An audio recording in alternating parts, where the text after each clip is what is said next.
Well, I would say there are challenges living in community, but they're not necessarily negative because they tend to have lots of growth potential for you as an individual and for you as a group. I think that people who join communities have an opportunity to finally grow up if they haven't already completed that process.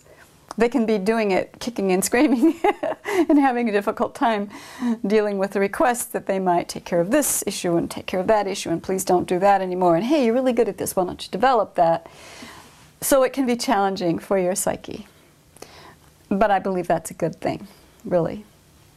Other things that are individually challenging, I'd say, for the individual living in community is the dynamic tension between how much time do I devote to work parties, social events here in the community, committee work, going to meetings, drafting proposals, working on community business. Because I, as a citizen here, as part of our We Did It self-governance, well, my time is required to do that. And how much time do I get for my own self? Gosh, I have to clean off the porch. Gosh, I have not been in that closet for a while. What's in there? Do I need to remove 6 pairs of old riding shoes, for example? When do I get time for my life? How much time do I get for myself? When do I just get downtime? Thank you very much. Shut the door, come in here. I need time for me.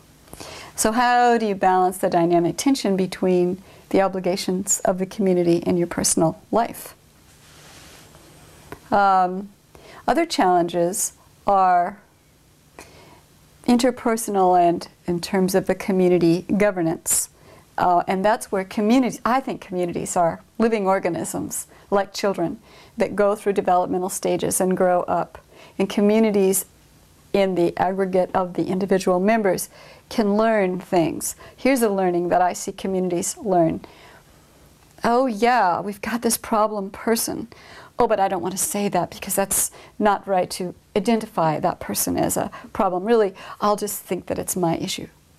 Some time goes by. Oh, looks like 16 of us all have the same issue. That is to say, this person's triggering many of us to be upset, and rather frequently by doing that behavior, that I'll call it X behavior.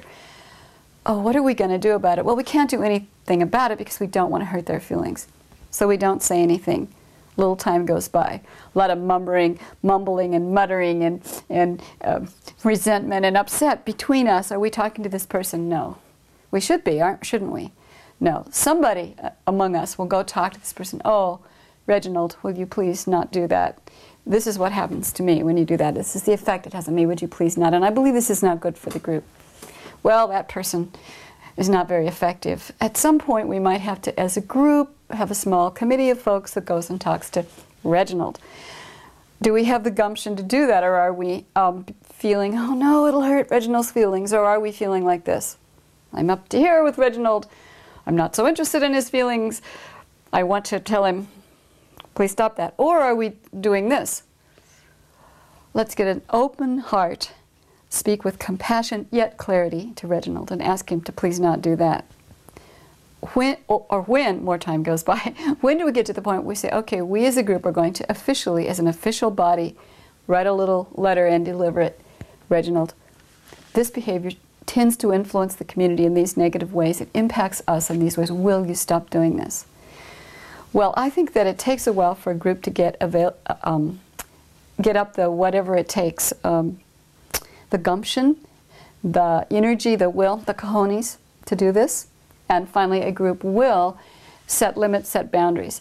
My hope is that they would do it with as much kindness and compassion as possible and not let how fed up with anger they might be influence how they speak to Reginald. However, I would like to tell you a thing I've observed in community. That by the time the group gets up the gumption to do this and asks, Reginald, will you please make some changes? Either, and this is rare, Reginald will say, okay, thank you. I get it. Thanks for, sorry it took so much time of the group's effort, and yeah, we'll look at this. I'll do some changing. I'll get some help for this issue of mine. That doesn't happen very often, but it could. I've seen it happen a few times. What usually happens is Reginald packs his bags and leaves the community. So the community benefits because that behavior is not still present in their midst. And it's so painful for Reginald usually that he leaves. This is not the group's intent. They just want him to not do X.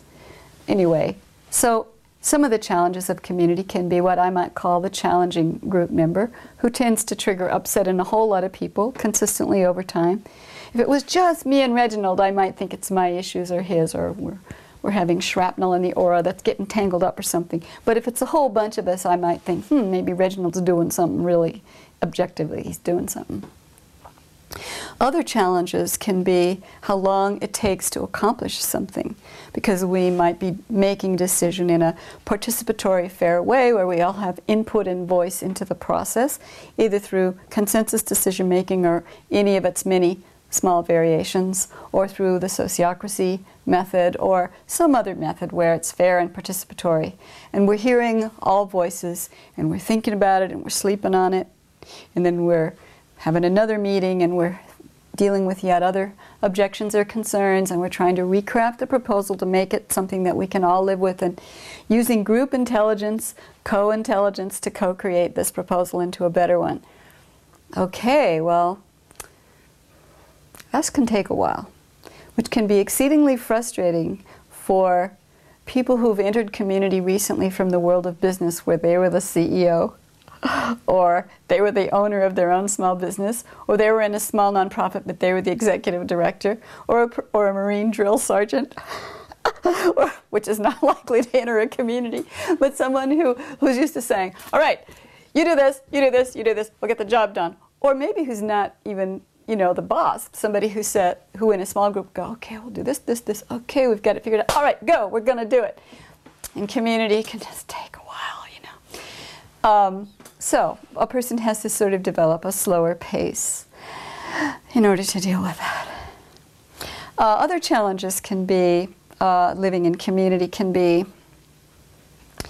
why do we have so many piles of stacked salvaged goods that we might need later, and projects that are only partially completed because we're waiting for more labor or more money or more time? Because when we're not feeling charitable, we can say, what the heck is all these half-done, never-finished projects and all these unsightly piles of junk? Why don't we clean this place up? So visitors to community can say, they can come to Earth Haven, for example, and say, oh, this is just wonderful. This is like eco-paradise. Look at all these tiny little apricot-colored, mud-plastered huts. It's just like a third world country, a third world village. It's so lovely. And other people can come into the gate and say, oh, look at all these little earth-plastered mud huts. It's just like a third world country. I'm out of here. So sometimes a challenging community is aesthetic. And could you please finish that project? It's been 3 years. Yeah, well, we have to build this bridge. Oh, let's finish this first. That kind of thing. Another challenge could be the new person entering community, and I write about this in my book, Finding Community, is used to a certain amount of filter and boundary around them relative to feedback about themselves, relative to other people expressing their emotions or being completely honest and transparent, or more than we're used to in meetings, or lots of emotion or emotional processing. I feel this when you do that, and I want you to, can we talk about this, and emotions and tears and anger and the kinds of things that can be drawn from and used in community meetings to get at what are we dealing with here in terms of the proposal. Or special meetings, talking stick, sharing stick, heart shares, wisdom circles, whatever we might want to call it. People coming into community might not be used to that, and they might find it just a little bit frightening, particularly if they are in their older years as compared to their younger years. And one gender, rather than the other, tends to have more trouble with that. The gender with whiskers tends to have just a bit more about the damn touchy-feely stuff. But not always, of course.